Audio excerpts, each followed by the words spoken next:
Angkatan ke-7, Kabupaten Bulukumba, Sulawesi Selatan. Kami akan melakukan praktik coaching menggunakan alur Tirta.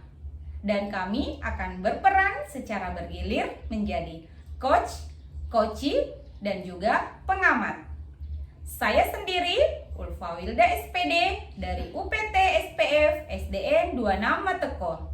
Saya sendiri, Sabri SPDI, CGP Angkatan ke-7, Kabupaten Bulukumba, Provinsi Sulawesi Selatan dari UPT SPF SDN 233 Dampang, Kecamatan Gantaram. Baik, dan saya Rudianto SPD dari UPT SMK Negeri 10 Bulukumba. Kami mengucapkan selamat menunaikan ibadah puasa 1444 Hijriah.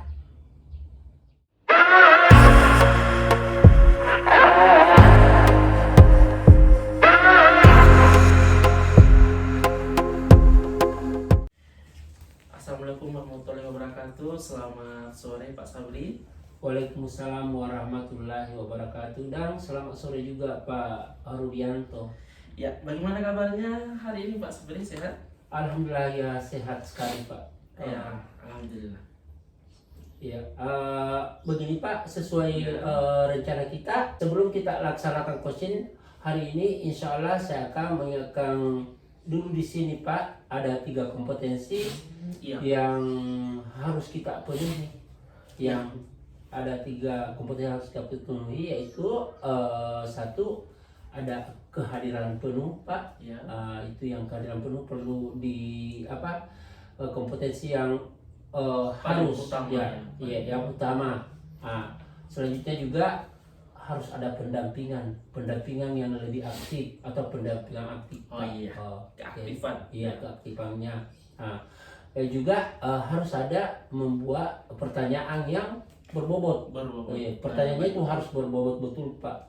Itu 3 kompetensi yang harus kita penuhi Pak. Jadi kemudian lebih pastinya lagi Pak, terkait dengan coaching ini harus menggunakan alur Tirta Pak. Iya, alur Tirta itu wajib di sini dikembangkan Pak. Yaitu ada satu, misal ada tujuannya. Ada tujuan yang harus kita lakukan. Kita juga perlu mengidentifikasi, harus ada masalah. Masalah itu perlu diidentifikasi, dan selanjutnya ada juga rencana aksi. Ini yang penting juga Pak. Dan yang terakhir itu perlu ada tanggung jawab. Jadi tanggung jawab. Komitmen. Komitmen itu tanggung jawab. Baik. Baik, sekarang Pak, melalui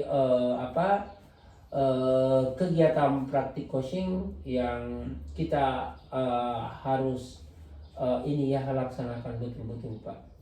Baik. Oke. Baik, sebelumnya Pak Sabri terima kasih sudah mengingatkan kembali tentang hal-hal apa saja yang harus dipersiapkan dan diperhatikan sebelum coaching dimulai Bapak ya. Oh iya. Terima kasih Bapak. Iya. Assalamualaikum warahmatullahi wabarakatuh. Ya, waalaikumsalam Bu Ulfa. Iya Pak Sabri, Pak Silakan, Bu Rudi. Ulfa, Iya. silakan.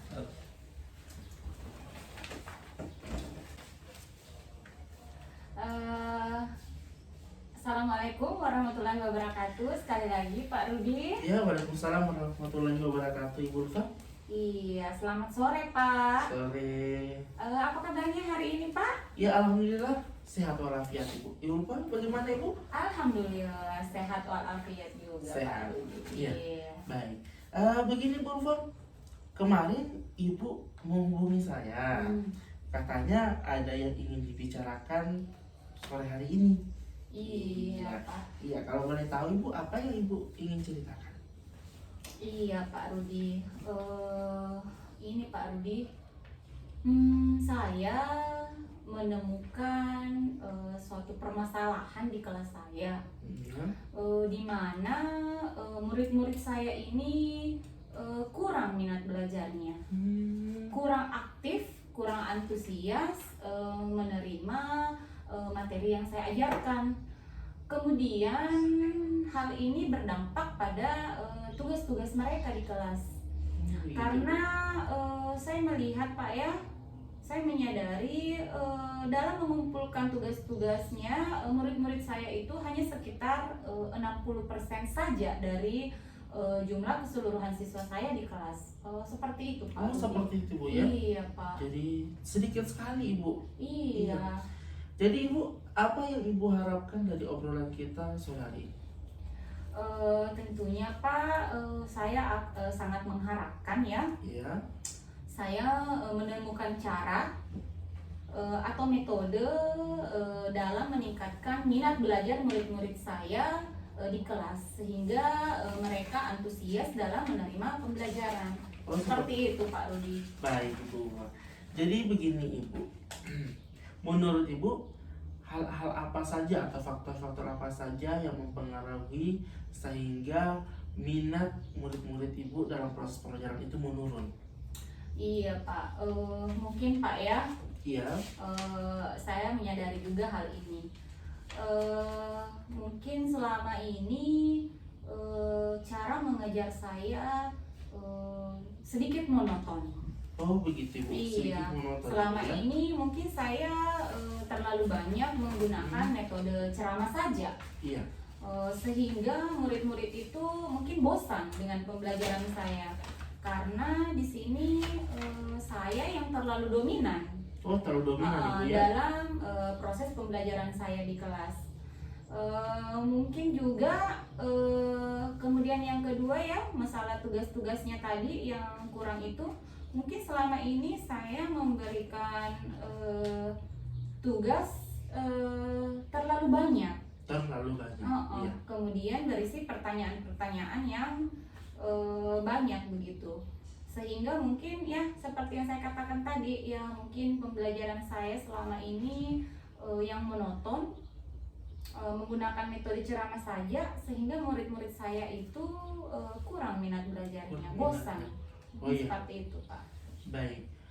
Jadi kalau mendengar pernyataan Ibu seperti tadi ya, Iya. kira-kira apa yang membuat murid Ibu sehingga antusiasnya ini menurun dalam proses pembelajaran Ibu di dalam kelas?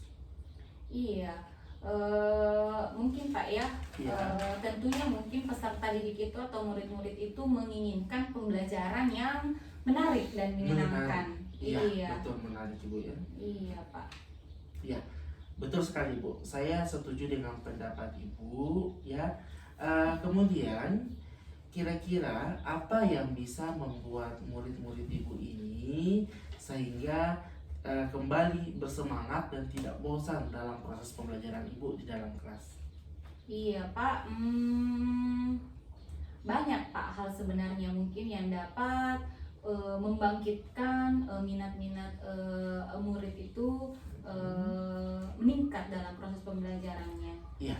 Mungkin Pak di sini siswa itu menginginkan pembelajaran yang menarik dan menyenangkan ketika kita memberikan sumber belajar yang beragam. Sumber belajar. Iya. Baik. Mungkin kita memperlihatkan video pembelajaran dari YouTube, Boleh. artikel di blog, Ya. mungkin karya tulis ilmiah yang ada di internet, Iya.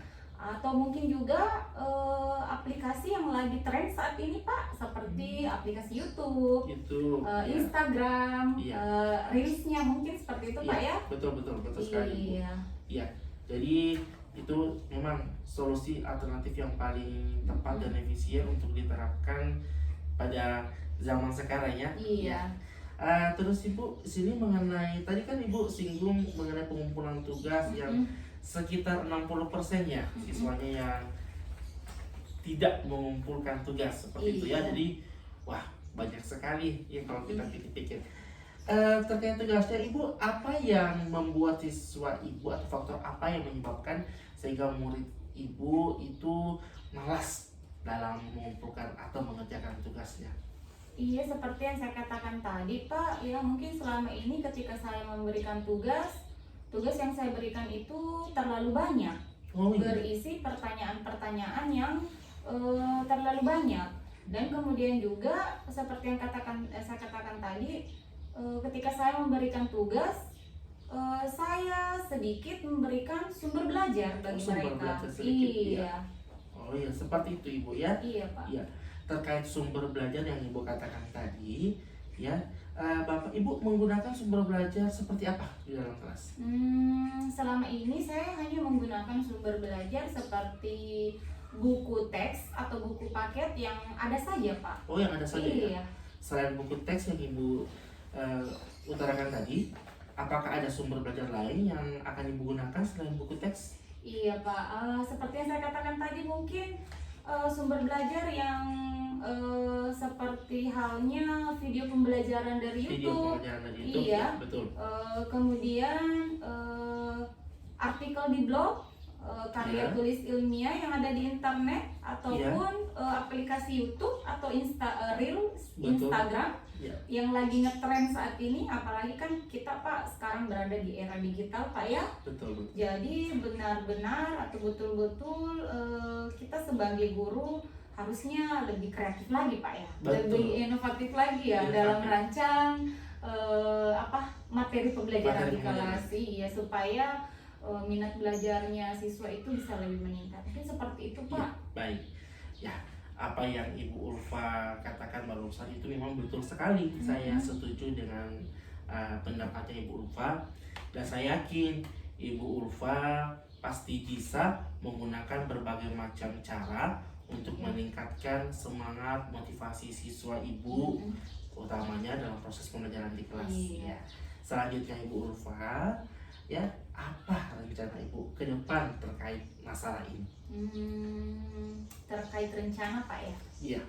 Iya, insya Allah mungkin kedepannya saya merencanakan pembelajaran ya, merancang Pembelajaran, ya. materi pembelajaran yang beragam, ya tentunya menarik dan menyenangkan dan mengasyikan bagi murid-murid saya di kelas, sehingga minat atau antusias belajarnya itu dapat meningkat dibanding sebelum-sebelumnya.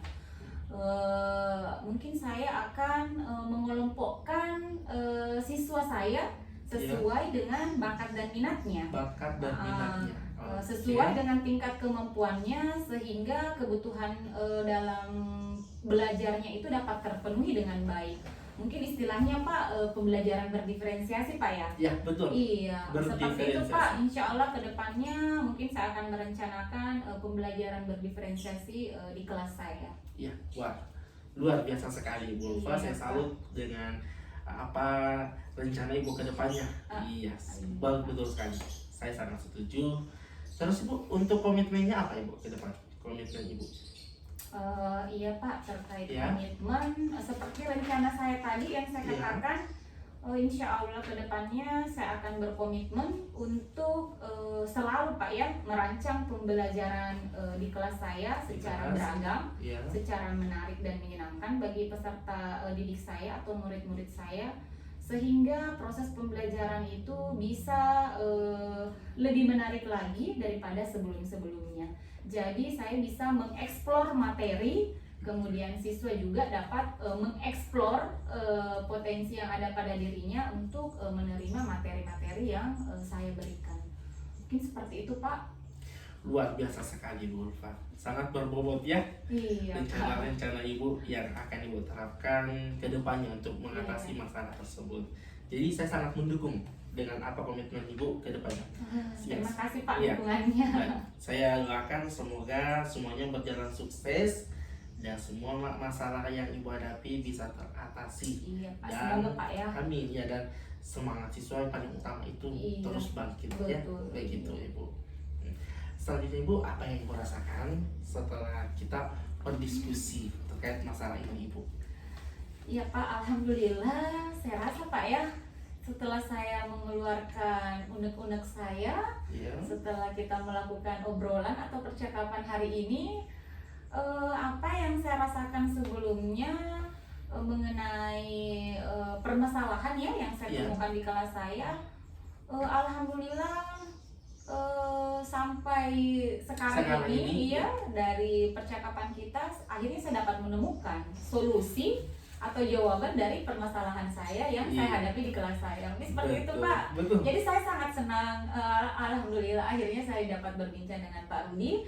Dan kemudian yang tadinya saya memiliki unek-unek atau permasalahan yang ada di kelas saya bisa menemukan solusi dari permasalahan saya tersebut. Iya, baik. Betul sekali Ibu ya. Jadi itulah kunci utama, kita bisa saling sharing ya. Iya, Jadi Pak. kita saling tukar pikiran seperti apa sehingga ada solusi yang digali yang Iya. Ibu dapatkan seperti Iya. itu. Saya juga alhamdulillah sangat senang Ibu bisa mempercayai saya sebagai teman untuk bisa saling sharing, saling berbagi terkait permasalahan-permasalahan yang timbul dalam kelas, utamanya proses pembelajaran. Iya.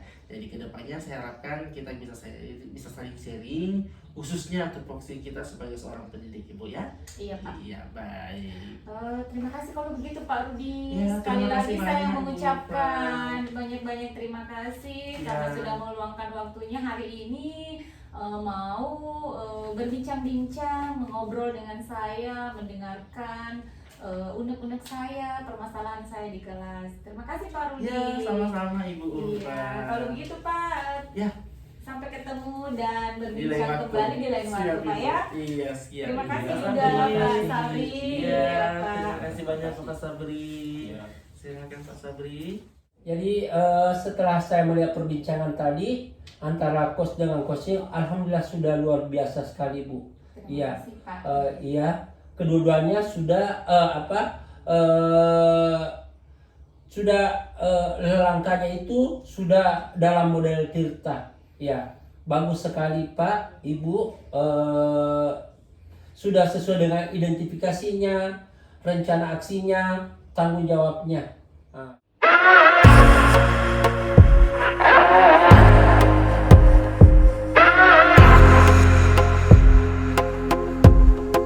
Assalamualaikum warahmatullahi wabarakatuh Pak Sabri.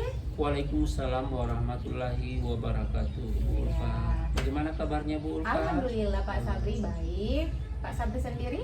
Iya, alhamdulillah cukup sehat pada sore hari ini Bu. Iya. Baiklah Pak Sabri. Hari ini kan kita akan melakukan kegiatan coaching ya. Iya Bu. Iya. Jadi Pak Sabri nantinya akan bertindak sebagai coach. Di sini saya sebagai pengamat Pak hanya ingin mengingatkan saja Iya. tentang hal-hal yang harus dipenuhi nantinya ketika melakukan kegiatan coaching. Yang harus dipenuhi itu yang saya katakan tadi adalah 3 kompetensi.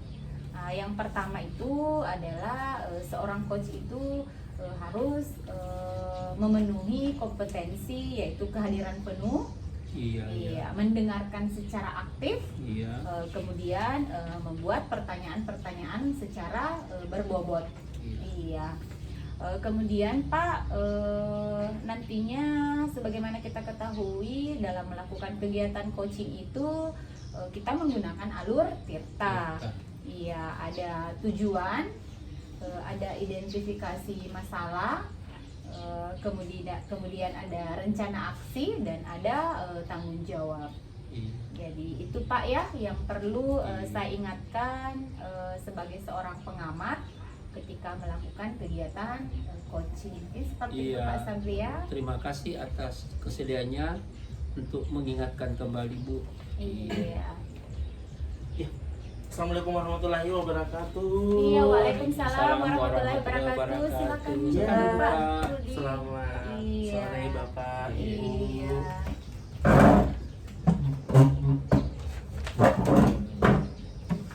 Oke. Iya. Baik, sebelumnya saya ingin mengucapkan mohon maaf sudah mengganggu kesibukannya di sore-sore hari Tidak ini ya apa-apa, Pak. Bapak Ibu. Biasa, Iya. Pak.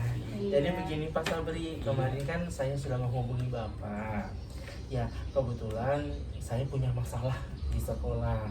Iya, kalau begitu Pak Samsul, Pak Sabri, bolehkah Bapak meluangkan waktunya Bapak? Iya, siap Pak, boleh. Baik Pak. Baik Pak.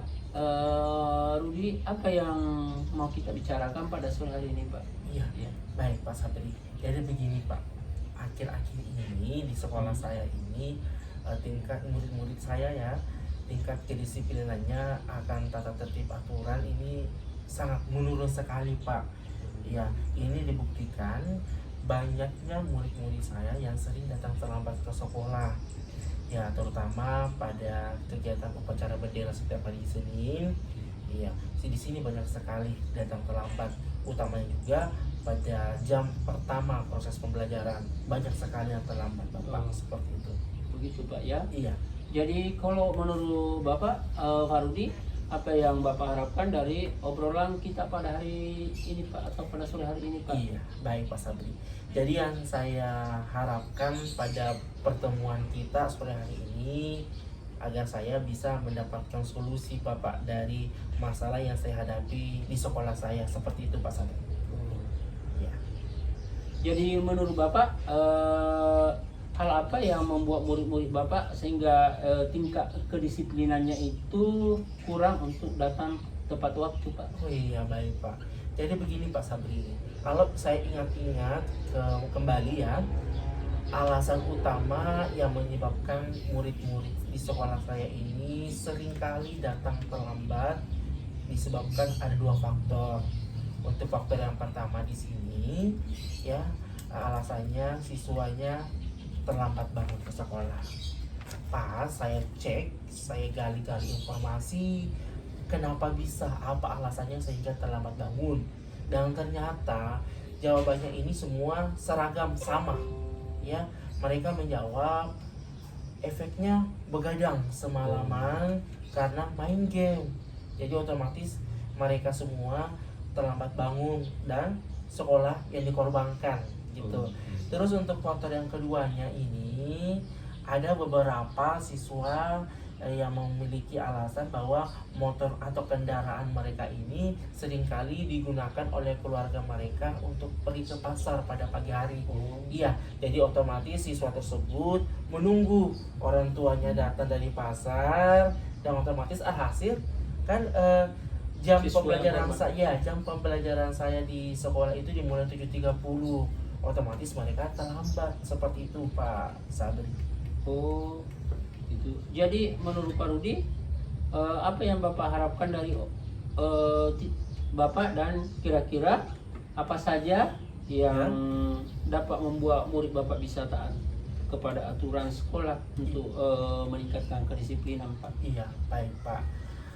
Mungkin di sini yang salah satu cara yang akan saya gunakan untuk meningkatkan kedisiplinan waktu murid-murid yang ada di sekolah saya Pak, saya akan kembali mensosialisasikan tentang tata tertib yang berlaku di sekolah kami Pak, seperti itu. Begitu Pak ya. Iya Pak. Wah, saya sependapat dengan Bapak. Lalu menurut pendapat Bapak sendiri, apa saja yang bisa kita lakukan lebih lanjut, dan bagaimana cara Bapak mendisiplinkan peserta didiknya yang selalu terlambat datang ke sekolah Pak? Iya, jadi cara saya seperti tadi yang saya utarakan ya, di samping aktif untuk mensosialisasikan kembali terkait tata tertib yang berlaku di sekolah kami, di sisi lain juga saya akan memberikan nasihat kepada mereka, kepada murid-murid tentang apa tugas dan kewajiban sebagai seorang siswa. Salah satu contohnya itu mengikuti, mentaati tata tertib yang ada di sekolah, datang disiplin tepat waktu, tidak terlambat ke sekolah, terus selalu mengikuti upacara bendera setiap hari Senin ya, sesuai dengan waktu yang ditentukan ya, sebagai wujud kecintaan kita terhadap tanah air kita ya.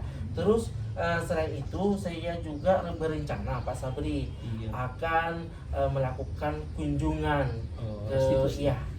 kunjungan ke rumah orang tua siswa ya. Saya akan menjalin kerjasama kepada mereka bahwa pentingnya di sini peranan orang tua dalam mengawasi anak di lingkungan rumah, begitu.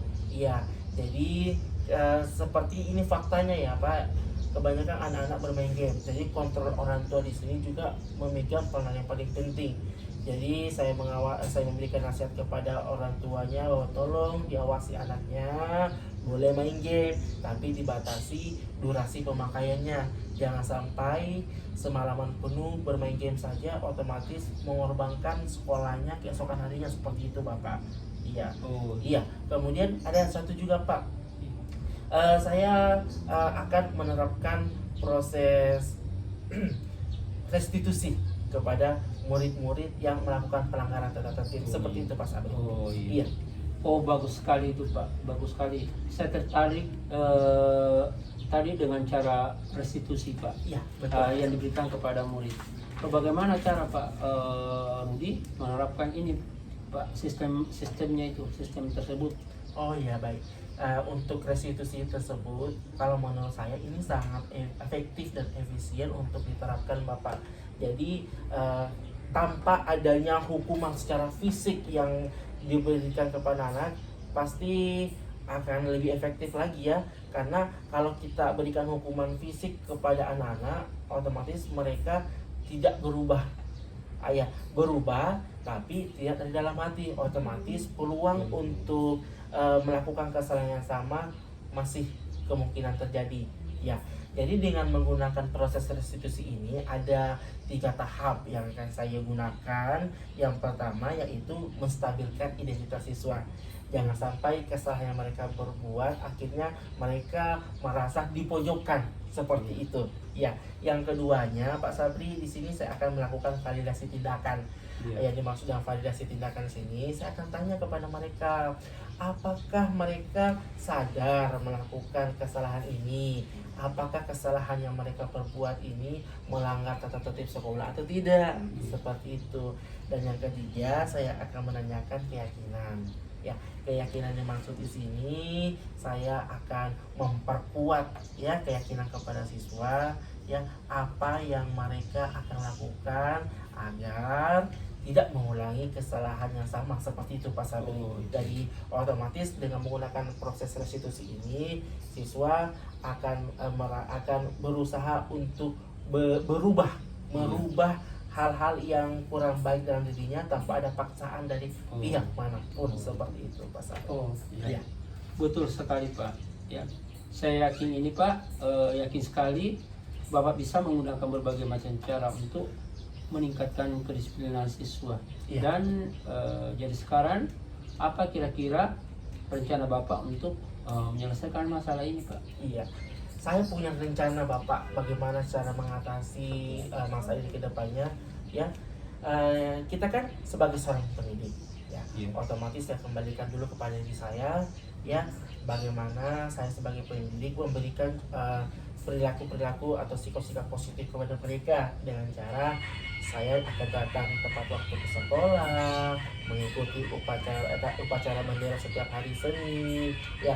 Sekaligus saya juga akan itu tadi saya utarakan, mensosialisasikan tata tertib ya, aktif kepada siswa bahwa aturan yang berlaku di sekolah ini seperti ini ya. Selain itu saya juga akan melakukan kunjungan ke rumah orang tua siswa ya begitu, dan melakukan proses restitusi, seperti itu Pak Sabri. Seperti itu ya. Bagus sekali nih Pak, bagus sekali rencana Bapak. Mudah-mudahan Pak berhasil ke depannya. Iya, amin Pak.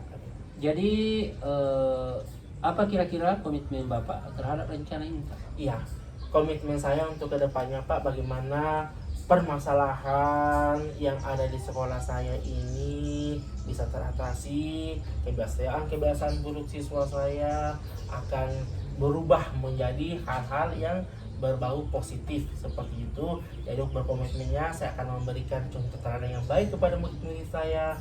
Saya akan aktif untuk terus mensosialisasikan tata tertib yang berlaku di sekolah ya, menjalin kerjasama yang baik dengan orang tua siswa, dan juga menggunakan proses restitusi jika ada siswa yang melanggar, seperti itu Pak Sabri. Iya. Jadi wah bagus sekali nih Pak, saya sangat mendukung. Mudah-mudahan semua rencana Bapak berjalan dengan lancar sesuai dengan harapan. Amin. Amin Pak. Jadi bagaimana perasaan Bapak sebelum dan sesudah kita berdiskusi terkait permasalahan ini Pak. Nah, jadi yang saya rasakan dari kemarin-kemarin Bapak, sebelumnya saya menghubungi Bapak sama Bu Ulfa, saya pusing.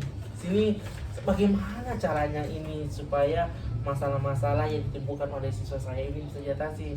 Apalagi kan yang sering melanggar kedisiplinan ini ya, di sini bukan cuma 1, 2, 3 orang saja, melainkan banyak ya. Jadi tapi setelah saya melakukan diskusi kepada Pak Sabri, Bu Ulfa pada sore hari ini, alhamdulillah saya sudah mendapatkan pencerahan ya terkait apa langkah yang harus ditempuh untuk mengatasi masalah tersebut, seperti itu Pak Sabri. Oh iya. Alhamdulillah Pak. Kalau begitu, saya sangat senang Pak bisa menerima kita berbincang pada sore hari ini dengan Bapak. Semoga kedepannya Pak kita bisa saling share kembali terkait kasus tupoksi kita sebagai seorang pendidik Pak. Semoga berhasil dengan baik Pak. Amin. Saya juga mengucapkan banyak terima kasih pada Bapak dan Ibu sudah meluangkan waktunya untuk bisa saling share. Ya saya harap kedepannya kita bisa menjalin komunikasi yang baik ya untuk memajukan pendidikan di sekolah kita masing-masing. Iya baik. Kalau begitu mohon saya izin pamit dulu Bapak dan Ibu Ulfa ya. Iya. Mari. Assalamualaikum warahmatullahi wabarakatuh. Iya. Waalaikumsalam warahmatullahi wabarakatuh. Di sini saya tadi mengamati perbincangan antara coach dan coach ya. Iya. Antara Pak Rudi selaku coach dan Pak Sabri selaku coach. Iya. Saya lihat di sini terjalin komunikasi yang baik ya. Yang tadinya sesuai dengan apa yang dimaksud dengan coaching itu sendiri, bahwa kita di sini sebagai seorang coach memfasilitasi ya, atau memberikan pembinaan. Jadi kita sebagai mitra di sini Pak ya, antara Pak Sabri dengan Pak Rudianto ya, untuk menemukan solusi dari permasalahan yang ada. Iya. Nah, di sini tadi saya mengamati, saya melihat sendiri bagaimana model Tirta itu digunakan ya, pada kegiatan coaching pada sore hari ini. Jadi Pak Sabri selaku coach sudah menanyakan tujuan. Ya, jadi tujuan dari percakapan kita pada sore hari ini. Kemudian coach sendiri juga sudah menjelaskan apa tujuannya pada obrolannya pada hari ini. Kemudian yang kedua, Pak Sabri selaku coach sudah berusaha menggali ya, sudah menggali, mengidentifikasi hal apa saja sebagai faktor utama dari permasalahan yang ada. Begitupun juga dengan coach sudah mengutarakan, sudah memberikan penjelasan tentang apa yang sebaiknya dilakukan dari permasalahan yang ada. Kemudian selanjutnya juga ada reaksi rencana aksi yang akan dilanjutkan atau apa yang akan dilakukan ke depannya. Selaku coach juga sudah menanyakan hal itu ya, sudah memfasilitasi hal itu, dan sebagai coach sendiri juga sudah mengemukakan tentang rencananya ke depan seperti apa. Dan yang terakhir adanya tanggung jawab atau komitmen Pak ya. Nah, di sini sebagai coach juga sudah menggali komitmen selanjutnya atau apa yang menjadi tanggung jawab seorang coach ketika menemukan masalah yang ada, kemudian bagaimana nantinya ketika sudah menemukan jawaban, sudah menemukan solusinya, jadi seorang coach dapat berkomitmen dengan baik melanjutkan rencana yang sudah direncanakan di awal. Mungkin seperti itu Pak. Jadi saya lihat sudah terjalin komunikasi yang baik ya antara coach dan coach itu sendiri. Seperti itu kira-kira.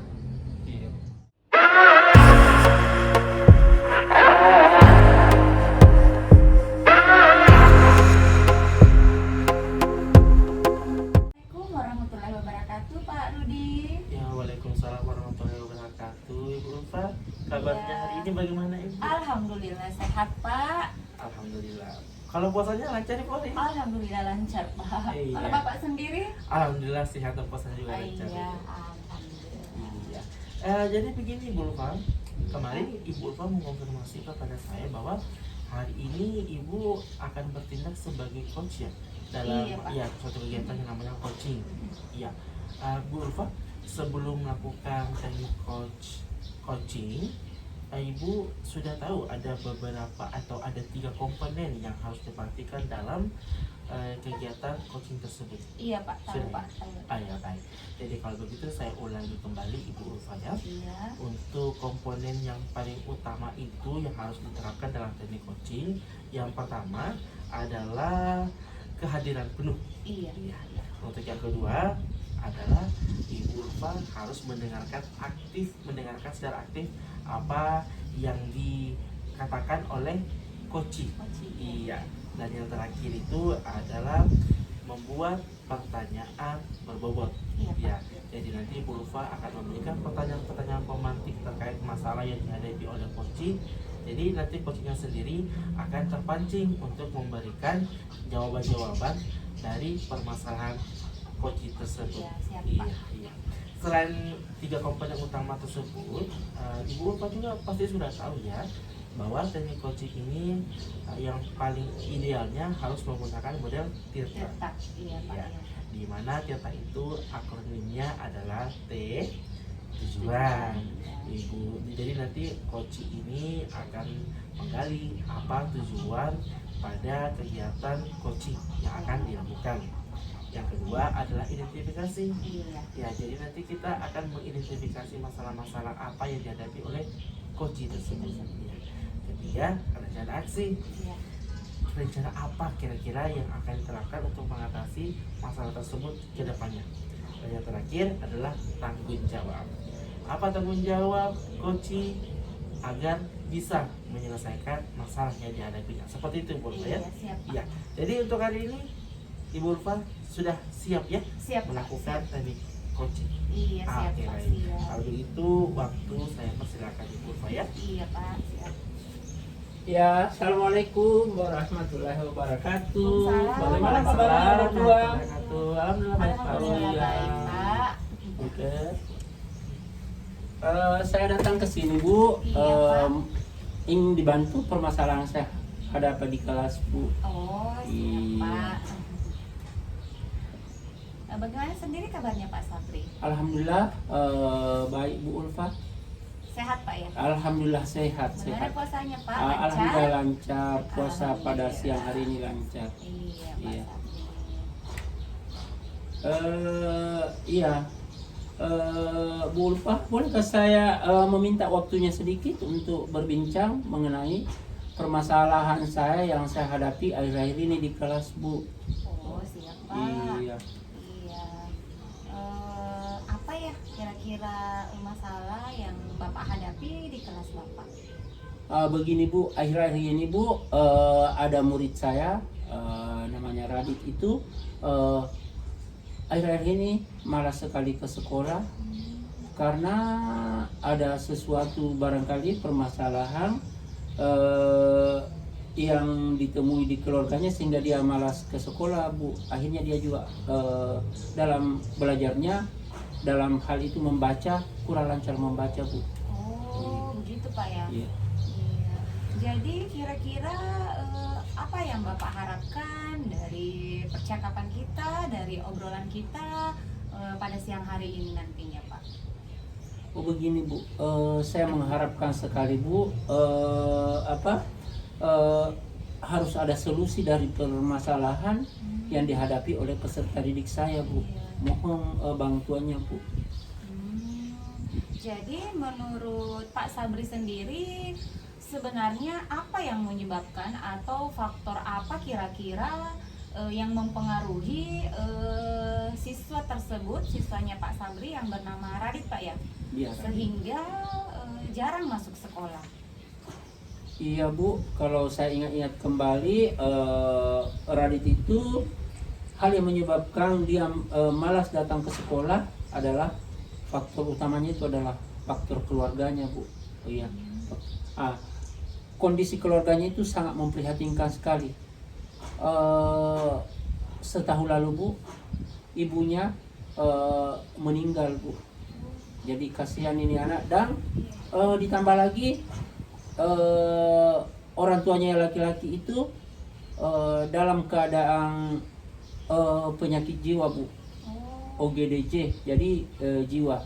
Dan lebih parah lagi, di tengah keterpurukan keluarganya Bu, tiba-tiba saja kakaknya yang membiayai dia menghadapi permasalahan itu. Ketika dia berangkat kerja Bu, menabrak lagi di jalan, jadi lebih parah lagi Bu. Jadi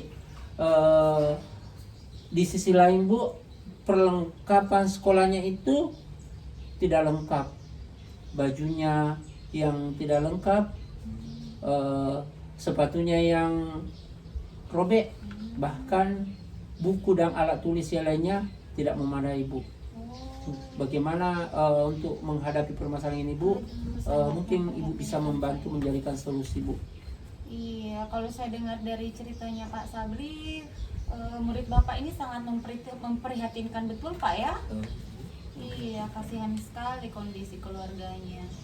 Jadi kalau menurut Pak Sabri sendiri, langkah apa yang bagus kira-kira menurut Bapak yang Bapak ambil untuk murid Bapak ini sehingga dia bisa bangkit kembali, dia bisa rajin kembali untuk datang ke sekolah?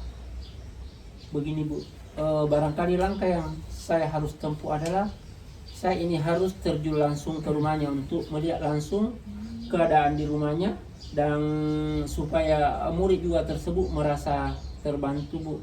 Begitu barangkali Bu. Iya, oh bagus sekali Pak. Iya. Saya sangat mendukung Pak kalau langkah yang Bapak ambil yaitu melakukan pendekatan Pak ya. Iya Bu. Datang berkunjung ke rumah siswa tersebut untuk melihat kondisinya secara langsung.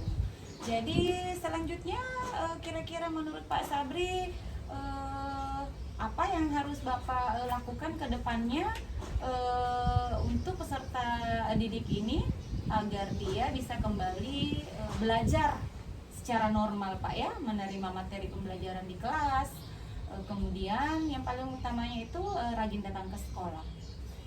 Iya Bu, jadi menurut saya pribadi itu Bu, insya Allah saya akan mengunjungi secara internal Bu, menanyakan apa yang terjadi di rumahnya, dan insya Allah saya akan mengunjungi rumahnya, melakukan pembicaraan terkait masalah apa yang dihadapi oleh peserta didik saya itu Bu, atas nama Radit Bu.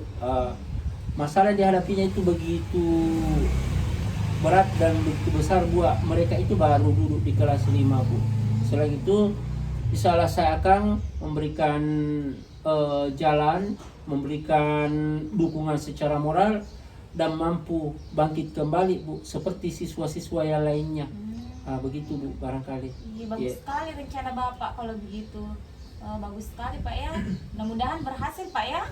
Ya insya Allah Bu, Iya. semoga berhasil saja Bu. Iya, jadi selanjutnya Pak, kira-kira apa komitmen Bapak mengenai rencana Bapak ke depannya? Iya, supaya saya berkomitmen Bu akan mengunjungi rumahnya dan mengambil peran penting, menyampaikan ke teman-temannya untuk saling berbagi Bu. Apalagi ini bulan Ramadan Bu. Jadi utamanya bahan pokok yang di rumahnya itu seperti berasnya, mari kita saling berbagi itu. Utamanya ini di kelas 5 di bulan Ramadan harus banyak-banyak Bu mengumpulkan sumbangan beras buat mereka si Radit ini, karena kita merasa prihatin Bu. Dan yang terlebih lagi yang dia kurang lancar membaca Bu, jadi saya akan adakan tutor sebaya supaya mereka bangkit kembali Bu. Dihadirkan teman-teman di sekitar rumahnya dan memanggil kembali untuk datang ke sekolah. Dan untuk kalau datang ke sekolah Bu, ini harus juga dibantu pakaiannya Bu ya, alat tulisnya insya Allah, kami akan menyiapkan Bu bersama dengan teman-temannya Bu. Iya, seperti itu. Mantap Bu. Iya. sekali, mantap sekali ya rencana Bapak ke depannya. Mudah-mudahan apa yang menjadi komitmen Bapak ke depan dapat bertanggung jawab ya Pak ya. Iya, dan semoga berkah apa yang Bapak lakukan ke depannya bersama murid-murid Bapak yang lainnya. Ya, sekarang Pak Sabri, Bapak saya ingin menanyakan bagaimana perasaan Bapak setelah berbincang, setelah kita melakukan percakapan atau obrolan pada siang hari ini Pak Sabri. Ya Bu, terima kasih sekali Bu, karena saya merasa gembira dan bahagia kedatangan Ibu Ulfa untuk memberikan solusi sehingga saya bisa berbuat seperti itu Bu. Terima kasih Bu, saya bahagia sekali atas dorongan-dorongan Ibu, pesan-pesan moralnya Ibu, sehingga saya selaku gurunya bisa bangkit untuk membantu si Radit itu Bu. Terima kasih sekali Bu. Sekali lagi saya ucapkan terima kasih Bu. Iya, sama-sama Pak Sabri, sama-sama. Kalau begitu Bu, sampai ketemu lagi Bu. Insya Allah kita ketemu di lain waktu dan di kesempatan yang berbeda Bu. Iya, siap Pak Sabri. Insya Allah saya siap sedia kapanpun Pak Sabri membutuhkan. Iya, terima kasih Bu. Saya akhiri dengan ucapan Assalamualaikum warahmatullahi wabarakatuh. Waalaikumsalam warahmatullahi wabarakatuh. Iya, terima kasih Berhasil, Bu. Pak Sabri ya. Insya Allah. Iya. Terima kasih. Iya, jadi dari coaching yang dilakukan antara Ibu Ulfa sebagai selaku coach dan Pak Sabri selaku coaching sudah bagus sekali. Ya, di dalam kegiatan coaching yang saya saksikan tadi, ini sudah ada 3 komponen utama yang sudah diterapkan di dalam tersebut. Ya, selanjutnya kok saya juga sudah menggunakan model tetra. Ya, di mana tadi tujuannya Pak Sabri selaku coach telah memaparkan apa tujuan yang ingin didapatkan dari kegiatan coaching pada hari ini. Terus yang kedua, identifikasi. Ya, Ibu Ulfa selaku coach ya telah memberikan atau membuat identifikasi masalah apa yang dihadapi oleh Pak Sabri selaku coaching. Ya, itu sudah diterapkan. Yang ketiga, rencana aksi. Ya, Bu Ulfa juga telah memberikan pertanyaan pemantik yang berbobot kepada Pak Sabri tentang bagaimana caranya memecahkan atau solusi agar masalah tersebut bisa teratasi. Itu sudah diterapkan. Dan yang terakhir, tanggung jawab. Ya, Ibu Ulfa juga sudah luar biasa ya memberikan pertanyaan yang mengandung komitmen apa yang harus diterapkan ke depan oleh Pak Sabri dalam mengatasi masalah yang dihadapi oleh muridnya yang bernama Radit. Seperti itu ya. Jadi alhamdulillah pada kegiatan coaching pada hari ini semua unsur dan elemen yang terkait di dalamnya sudah terlaksana dan diterapkan. Ya, baik. Terima kasih sebelumnya Bu Ulfa selaku coach dan Pak Sabri selaku coach. Untuk kedepannya kita bisa saling menjadi kerjasama lebih lanjut lagi ya. Baik. Assalamualaikum warahmatullahi wabarakatuh. Waalaikumsalam warahmatullahi wabarakatuh. Terima kasih Pak Rudi. Ya.